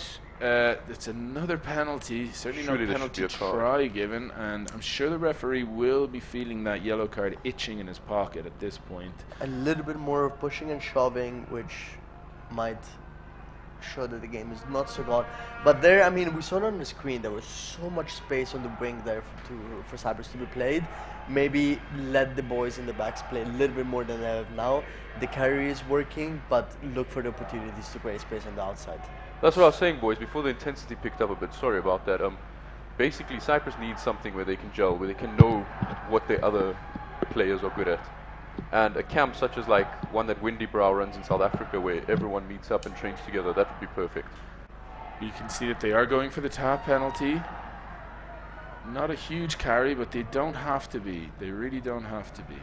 Now, patience is key for Cyprus here. They need to trust that they know what they're doing, build off of what they can, and a huge carry here, bring it to the ground, slow down the play a little bit more. Huge carry! Mamma mia, that's a great try for Cyprus. 5 points for Cyprus, and a little bit of handbags afterwards. Let's see if the referee can have this calmed down a little. But that's exactly what we said, Angela, wasn't it? At the end of the first half, you told us they need to be a little bit of pushing and shoving from Cyprus, make the game feel a little bit more personal than Maltese, because this is what Cyprus does. Exactly. It's heart, it's passion, and this is what they can bring to the table. If the game is played there, that's where Cyprus can win it. Now, you see that was a brilliant snipe by our scrum half, Alex Pandechis, who, like many players I've mentioned before, also plays sevens, and he has that pace. He has that eye to see the gaps, and he took it there and scored a brilliant try. So 5 points for Cyprus, which could become 7. 5 more points, which will bring Cyprus to 8 points now, which could become 10 if our Iceman can drop the mic for a moment. A little bit of a chat now between the two captains. The referee obviously trying to keep the game a little bit calmer than it is now, but I'm sure that Cyprus is willing to keep putting the pressure on and making that passion and the present felt from the Maltese team right now. So big kick now to be only on a 3-point difference. Boys, and it's time to be excited. Cyprus Rugby hasn't been this close to defeating Malta in a very long time. And if we manage to do it, it'll be a big moment. And that was a very close kick. It was a good one. Unfortunately, not to the post, so the score will remain 8-13 to Malta. But it's less than a try now of difference. And the Cyprus team has all the opportunities to get in this game. They're right in it, and they're within winning distance. So now, kick Malta, and Cyprus needs to receive it well and just put the pressure on the Maltese team. It's hugely encouraging from Cyprus. We did say that the home fans need to see a dangerous attack, and that's exactly what that was. Malta are defending, but they're defending sloppily, and they are giving away a penalty after 2 or 3 phases almost across the board. Whereas Cyprus, apart from being passionate, have been clean in that defence, and they can be extremely happy to still be in that game because of that discipline. Even as the time wore on, and as we enter into minute 10 of the second half, they are still able to tackle as hard as before, but without giving away the penalties that Malta have. Malta have been guilty of letting Cyprus back into this game, and Cyprus can only really be proud of themselves for playing a little bit more discipline and being in the position they find themselves now. Now here we have a Maul starting up. This has worked well. We've said it. I mean, I'm sure Malta went back in the first half, looked at themselves, and have asked themselves what has been working well. And to me, off the top of my head, it's 2 things. It's been kicking and it's been mauls. Now, they have lost this ball forward, not off the maul, but right after it. But I'm sure they will continue to build off of this, because this is what's been working for them. Now, Cyprus, it looks like they have been cleared out a couple of things that have not been working so far for them. And we've seen right away off of the new half, them being able to score the first try of the game and put some points on the board. Hugely heartening from Cyprus, and very, very exciting for Cyprus fans. Yes, we should be aware that the context as we come into this game is the tally of head-to-head with Cyprus versus Malta is very much in Malta's favour. The last time Cyprus beat Malta was on the 4th of November 2023, a 22-7. No, that was actually another Malta win. Sorry, this was. Must have been 2020 if I remember correctly. It was 2019. Oh, even further back than I remember. Again, it was a tight game. It was 18 Cyprus, Malta 16. And since then, there have been 5 victories to Malta. This could be a big historic moment for Cyprus with a cheeky kick through and some footballing skills on display. Now, this could go anybody's way, but being run back very tidily by the full-back. He will need to stop. Tackle there. Now, that went backwards, so this can continue. This phase will not stop here. Neatly sidestep, but no problem bringing him down there. Very well tackled. And let's see what happens here as they move to the sunny side of the pitch. Some space out there if it can be exploited, but Cyprus and it tidy has. it I mean, up. it's a good carry by Malta. Ball's gone loose, but it seems to still be in Maltese hands. The referee hasn't seen anything illegal. And again, we move into, after some very, very open play, a little bit more organized phase play from the Maltese. And we've seen that they can go to 8th, 9th phase. But equally, Cyprus are happy to defend those phases, hit them behind the gain line, and hopefully they can do that now. It's, as we said, like throughout the whole time, except for the 2 mistakes that have led to tries, Cyprus has defended very well. The Maltese, I think, have been very good at capitalizing where the opportunities have gone come. wide. Has it gone forward? It doesn't seem so. I think it's gone backwards again. Still very much in play and very much in danger. I'm seeing some people a little bit heavier on their feet now. The Cyprus defenders are looking tired. They will need to just pull it together, speak to each other, and make sure that they've got every blade of grass covered on that pitch. Another nice chop tackle. Boys, we are seeing bodies strewn everywhere. This game is getting rough. And that's exactly what we want to see. This is exactly, it's the kind of, with the introduction that we said in the game, it's 2 islands, 2 very proud countries, and this is exactly the kind of rugby we expect. Some physical, big hits, that was big a forward carries pass, type if I'm rugby. not mistaken. And Cyprus will breathe a sigh of relief. That is a get out of jail free Now card, the boys. time has gone off there, so we can stop the clock for a moment. I've seen the referee signal that time is off, yes. A moment to mention, since we are talking about 2 islands with fiscally beneficial conditions for people moving here. St. Mamas, they say, was a peace-loving hermit who received no income and so refused to pay the Byzantine income tax. The governor had him arrested, but as the saint was being escorted to the capital, a lion, an animal unheard of in Cyprus, leapt from a thicket onto a lamb, which was grazing nearby. St. Mamas held up his hand, gathered the lamb in his arms, mounted the astonished lion, and rode it to the palace. The governor was so impressed that he exempted the saint from taxes for life, and ever since then, St. Mamas, as patron saint of tax evaders, has enjoyed fervent worship. So yes, a little bit of the context of these 2 beautiful islands. Remember that we are seeing 2 islands steeped in history coming together to play the sport that we love. So as the clock goes back on, we're going to have another scrum. Angelo, would you say that the Maltese have been in the ascension at scrum time, or how would you say this has been going? I'd say it's pretty equal. We haven't seen any totally dominant scrums yet. I'm sure the other international game going on right now, Springboks versus Italy, Italy's going to get dominated in the scrums, but for now we're not seeing any here live. We've seen so far, speaking about that game, it's only 3-0 to South Africa with the drop king. I mean, we scored from Pollard recently. 32nd minute, big game going on. Big day rugby in general. I mean, we have some great games coming up in a few hours only. There's going to be New Zealand, England kicking off, Japan, Wales, and then later on tonight, and a few more games. Ireland, Australia, and France, Fiji. So stick with the rugby today. What a day to be playing, starting off of this amazing game that we're seeing so far, up until some very good games being played later.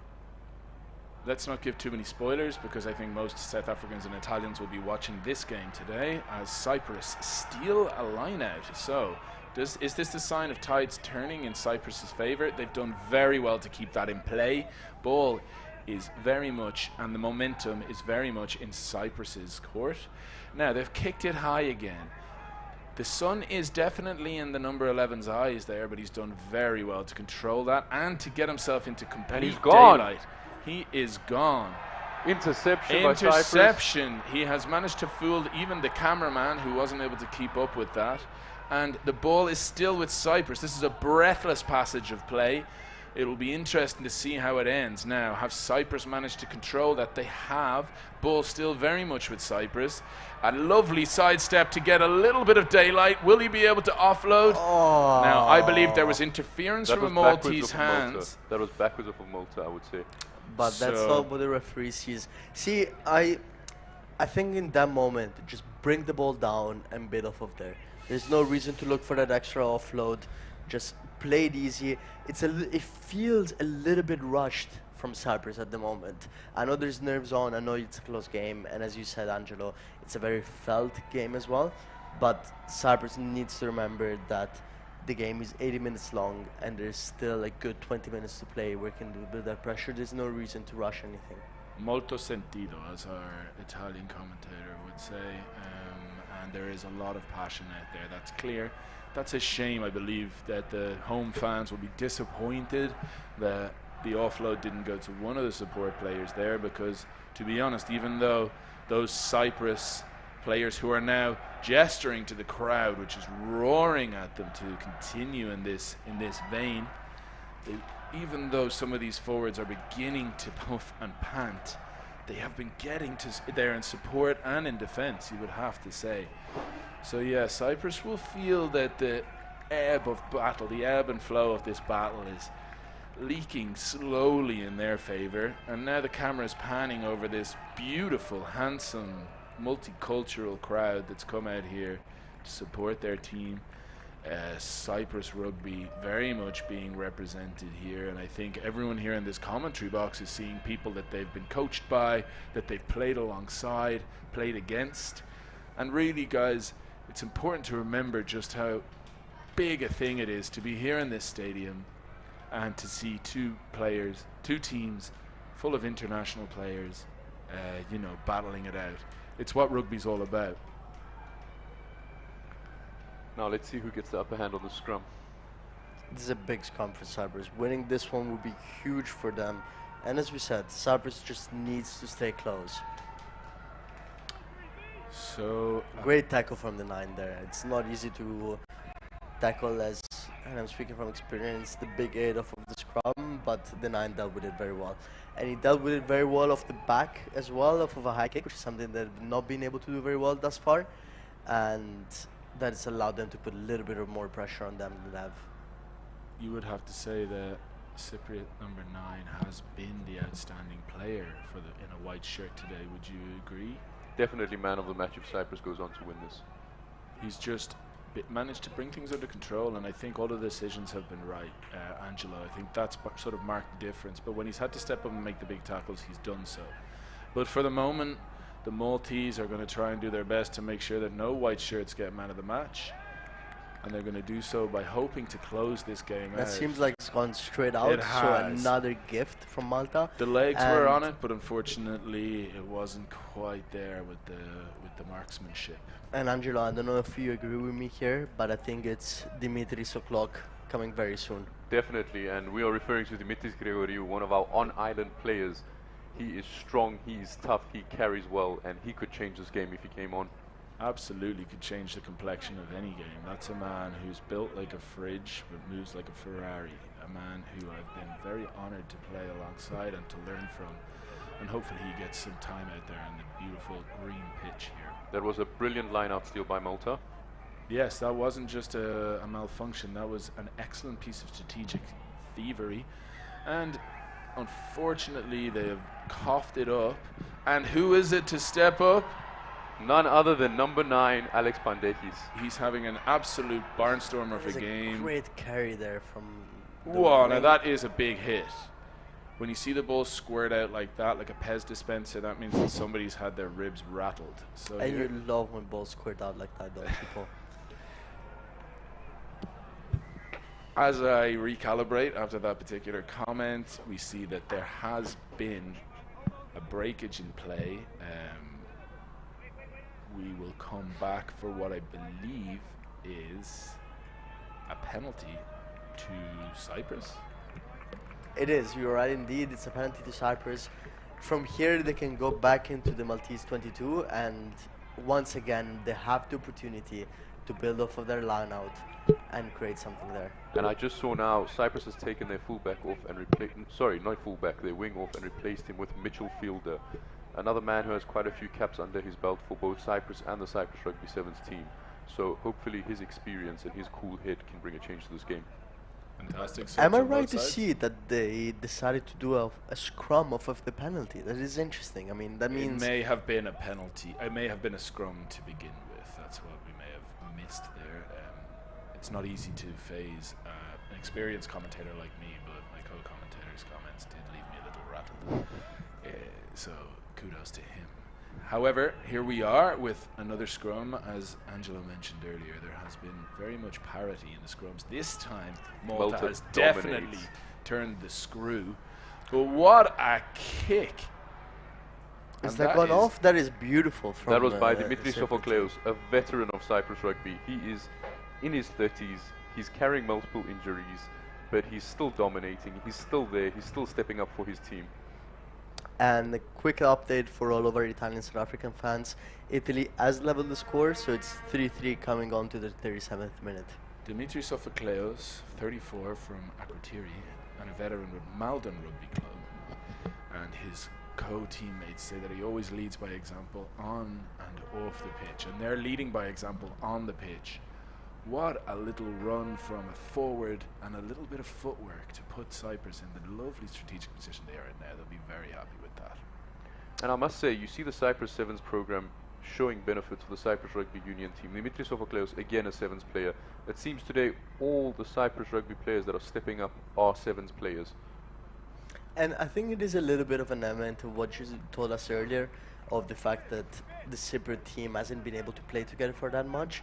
But for the sevens players who have the opportunity to go and play with the other boys who play sevens together, that allows them more time to bond and understand how the other guys play.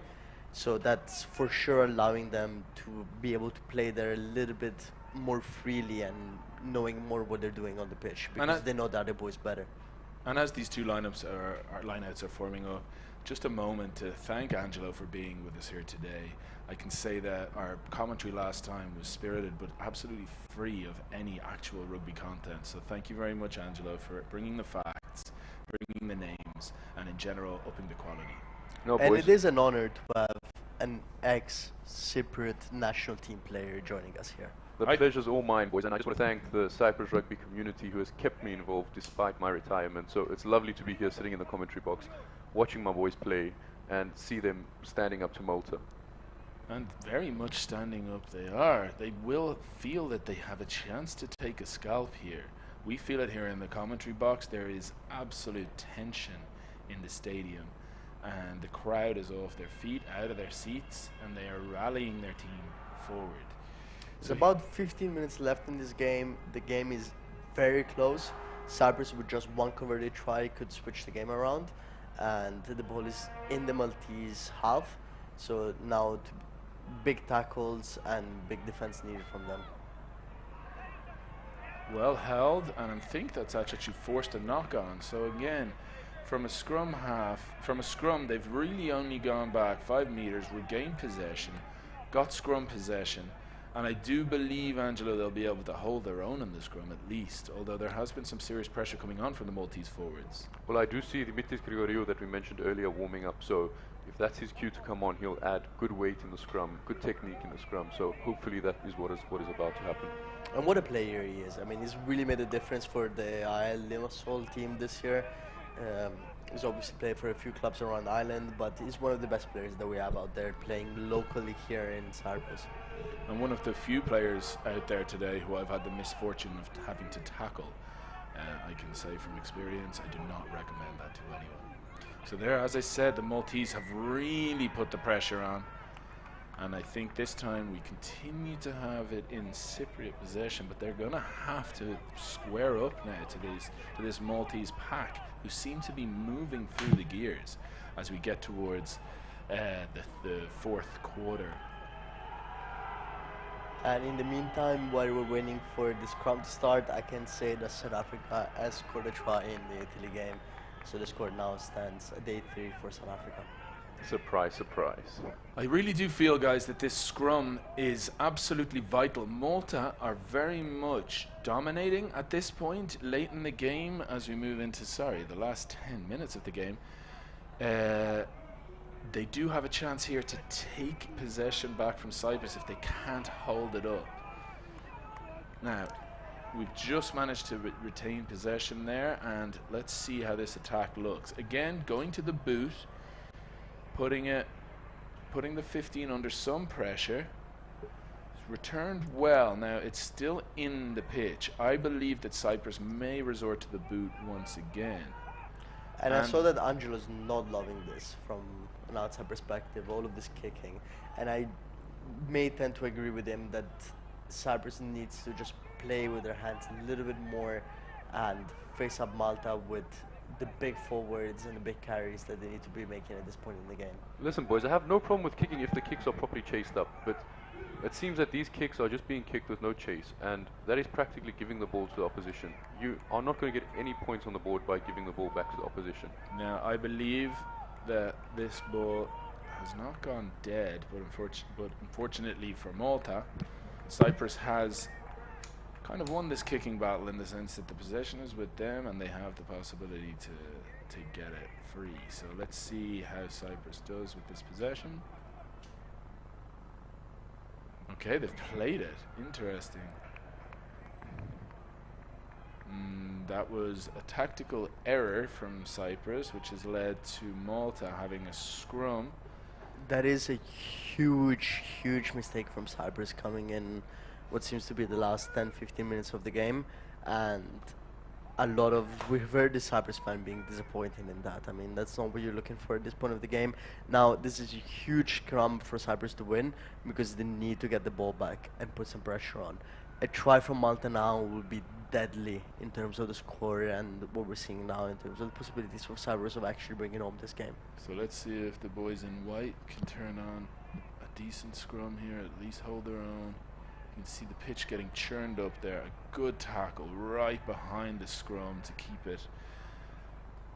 Now, boys, these last 10 minutes, if Malta scores here, Cyprus is in trouble, and they have lost the ball. Now, that is fabulous defending. It is admirable how Cyprus have not given 1 centimetre of quarter to these teams. Now, they need to win the scrum.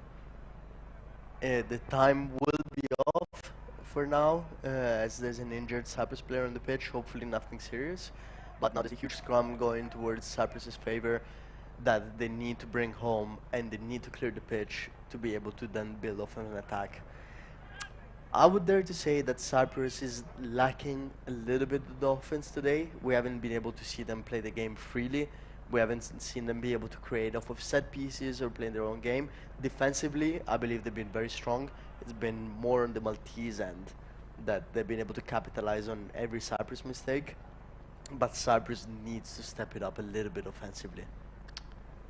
So this is when the ball goes loose and when we start to play this kicking game, this is exactly what a team is hoping will happen, that they'll get that possession.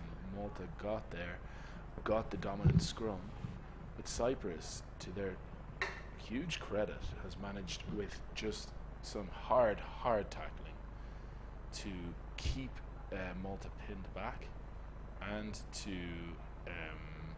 often disrupt and cause difficulties for the Maltese attack, cause them to force the errors, and we're finding ourselves with Cyprus. They could have really leaked a few more tries if they hadn't played in this way, with such fast line speed, with such determination to just try and catch a man and ball, to try and jolt the player so he loses the ball, which is what happened here. Angelo, you've been in these defensive efforts with Cyprus. Is that something that defines this team, that it's a team that doesn't give up and that really fights for every line? Exactly that. Paul, for us, it's about when you're on your line, you stand there and you stay there. You don't let anyone through. You stand your ground. You man up, because this is where men are separated from boys. And Cyprus has managed to come out on top of that, showing that they're men. They have a man down who put his body on the line. I don't know how seriously he's injured. Hopefully it's not too bad. But that just shows the dedication the Cyprus rugby team is willing to put in. It was clean as well. I'm not sure there's been a penalty given away in those very, very intense defensive displays. I'm not sure Cyprus has leaked a single penalty from there. Now, I could be easily proven wrong. And I think that might be Dimitri Mucho going off. Did he even come on? Came on? He did come Well, on. apparently so. And I think what he's got is some contact to the forehead. So I think after that display from Dimitri, I think we're going back. The time is back on. But don't you guys think, I mean, it's exactly what we've been talking about the whole game. It's defensive line works as a team, yes, but also individuals. That is the clock back on, I think, now. The time is on. But that just shows the passion Dimitri's plays with. He came on for, I'm not sure how long, it must have been 10, 15 minutes, and he put his body on the line as soon as he came on. Now, it's a shame he went off so early, but it just shows that he dedicated himself and put himself below the team. He put the team first. 100%. I think if we watch the video back afterwards, he was the person who tackled the attacker behind the scrum before they even had a chance to run with it. Huge tackle came in from him. He's a totally selfless player. But that clearance kick has given the ball right back to Malta. They're now in the 22. They're in the sunny corner of the pitch there, and now they'll try to build. They won't want to let this clock run down. They're going to want to kill this game off, and they're going to want to do it now. Now, Cyprus, a very big carry from the Maltese. Huge, but again, met with just as much force. And look at these tackles. These are attacking the defense. They're coming straight up as hard as they can, and really getting some good yards. Malta has actually gone backwards, and let's see if Cyprus can keep that on. It seems to me like it's exactly what Angelo was saying. These boys need to be playing together more often. They need to have more time together, because it feels like that's exactly what they're missing on the offensive hand. Defensively, they've been doing well. Offensively, I think if they knew each other a little bit better, they could be doing even better than they have been doing today. Meanwhile, Malta still in attack and now gradually beginning to get those hard yards. We can see Cyprus players having a bit more difficulty peeling around, and the Maltese are going to want to exploit that. What a tackle, man and ball now. He has had to release because the attacker obviously got a knee to ground. We're going to see another phase, maybe a little bit behind the player. Didn't want it there, he wanted it in front of him, but he still made very good yards and nearly threw a great offload. They're right in front of the posts. And again, the ball is alive. Cyprus absolutely last ditch tackling here. If Malta scores here, boys, I think it is the nail in the coffin, unfortunately. And Cyprus knows it, and they're tackling as such. But there it is, a big reach from the big forward. Malta has scored. That's another 5 points for Malta, bringing them to 18 points. And that is right under the post. That should be another 2 added on. And that is tough break for Cyprus, because they were looking to put that pressure on. We said it's been a very hard-fought second half. Not a lot of points, just a lot of physicality, a lot of just pure tackling and playing normally. The issue is Cyprus has not been able to work their offense.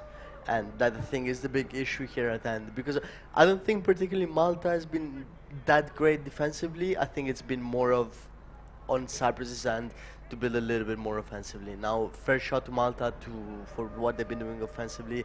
They have capitalized on every single mistake that Cyprus has made. Now, the conversion is through, so that would be an extra 2 points for Malta, so the score is 8-20. Not too much left. Cyprus needs to score a try in the next 5 to 6 minutes if they want to have a chance of winning this game. Now, boys, what we need here is we need someone to chase this kickoff. We need someone to catch this kickoff. We need the ball to be ours right now. So, yeah, with the conversion, Malta has 20 points, Cyprus 8, and that really makes it an uphill struggle now for Cyprus. But we've seen Cyprus exploit a little bit of open play to score before. Maybe they can do it again, and we could be in for a very, very interesting end to this game. Now, that hasn't been well controlled. The ice in the veins weren't on display there, and Malta's up with some pressure there, standing over the ball in support of himself, and as a result has won the penalty for Malta. What do you think they'll do here from this penalty? Over here, it's just about running the clock down, Paul. There's 5 minutes, a bit more than 5 minutes left in this game, and Malta just wants to work that time down, because the less time they give to Cyprus to score 2 more tries to win, the more chance of them winning right now. They'll probably look to score a try, but in doing so they want to waste some time. They want to take as long as possible to try score that final try. And it is going to be a forwards game, isn't it, from now onwards? It's going to be fully up to the big pack to carry on for Malta, secure that ball, make sure that to get as much time possible on the ball. As they always say, if you have the ball, the opposition can't score. So this is going to be on Malta to keep the ball there, to do what they can to just secure as much time as they can. And here comes the men in red putting the maul in Malta once again. I did suspect they might go for this tactic, which has worked for them in the past. And it ticks both boxes, doesn't it? It gives them the possession and it runs down the clock. Now they've lost it there, but I think the conclusion from the referee is that that was in fact. See, now they have a kick in an interesting position. And I'm seeing the referee bringing out the tarjeta amarilla, the yellow card. So let's see how this is going to go. And bringing in a bit of Castilian Spanish there, because the referee is from España. That being said, I was wrong about the card. See, that's very interesting decisions for Malta, because they were now 12 points behind. With this kick, they would have brought themselves above the 2-try mark. By exactly 1 point, in fact. So I'm very surprised that they didn't go for the points and they opted to go instead for the line-out, which has not been working for them that well.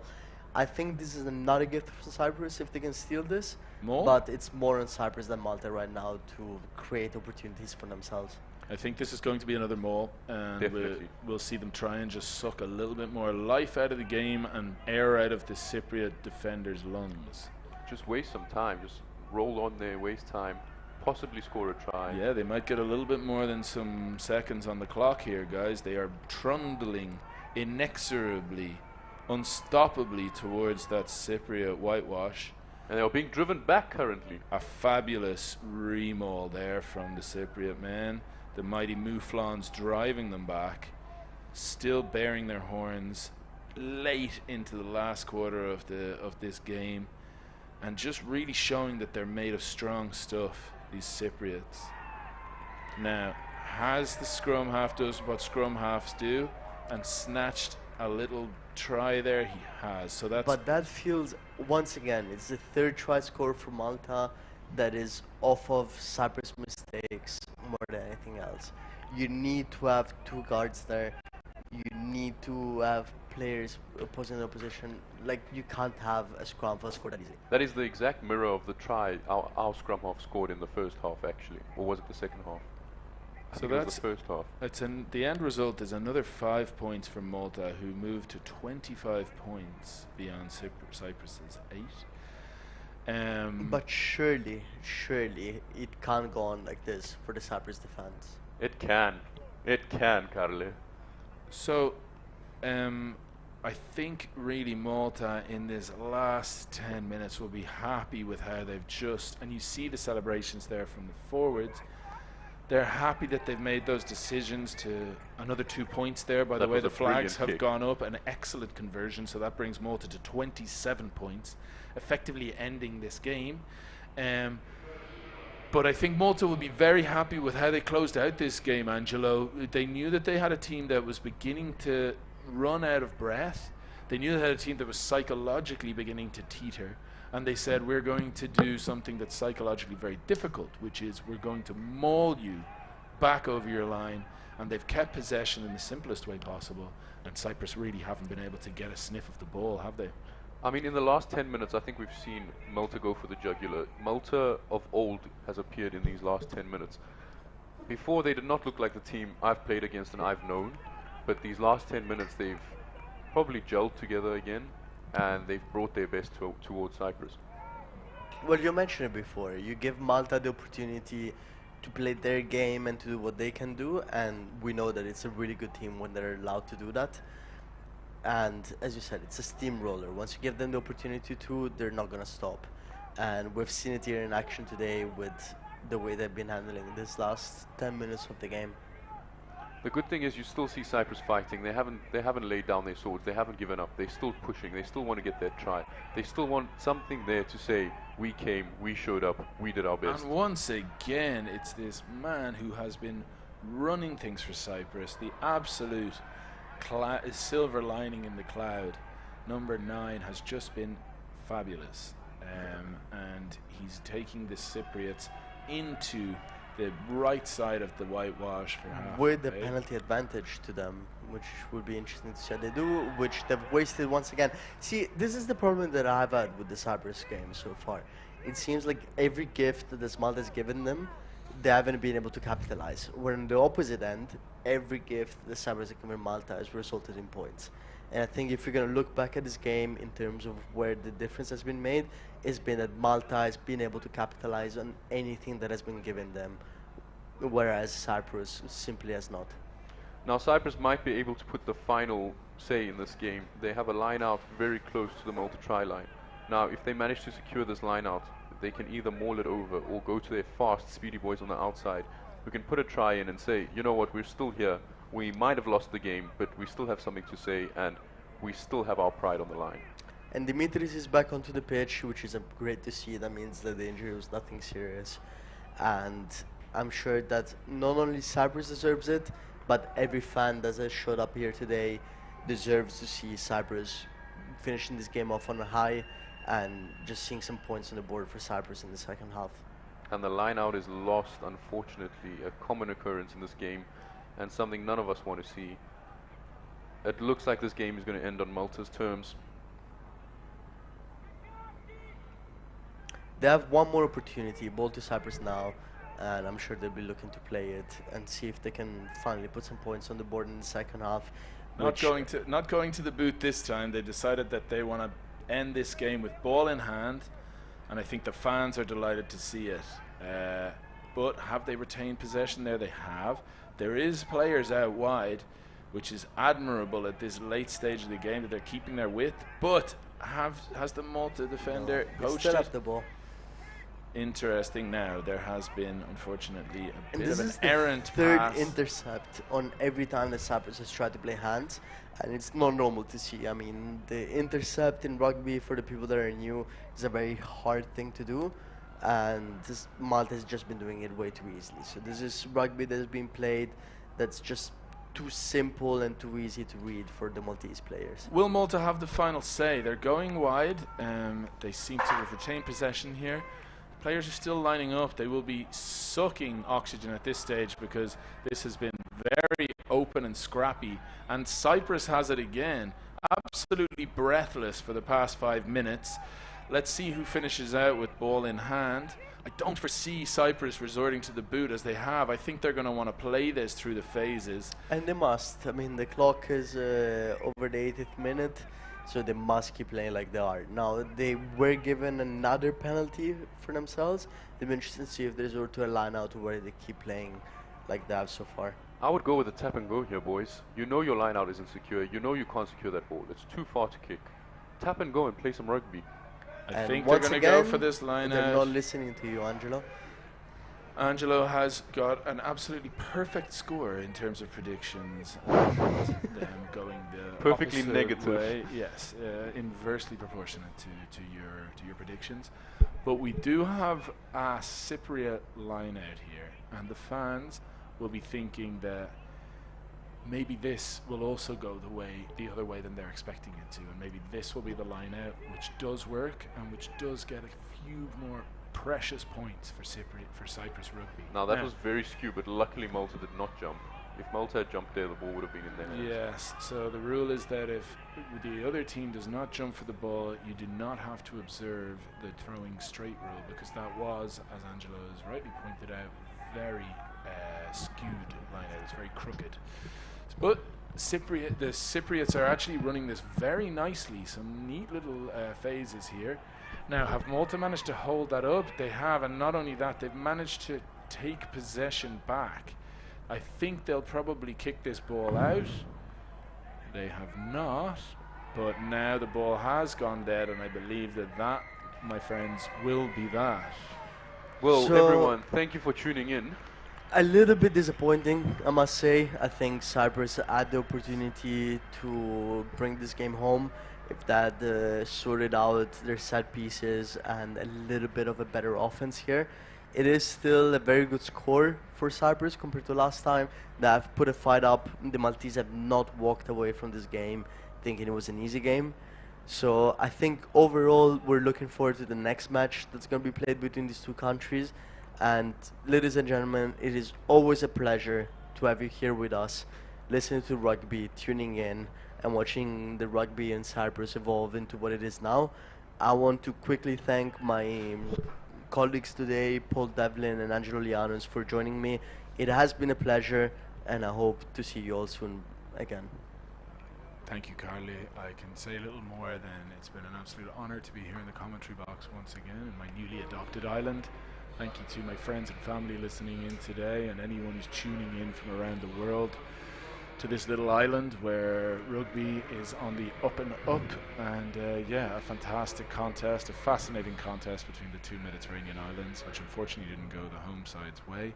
But congratulations to Malta for closing it out and flexing their muscle a little bit like Angelo predicted they might.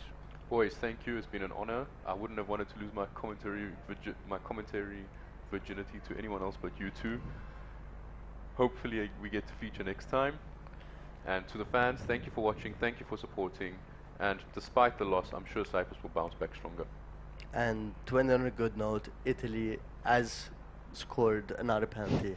It's 6-10. Give it up, Gary. Give it up. Forza Azzurri. Forza Italia! And best of luck to us. Off to the other game, boys. Thank you all. Thanks very much.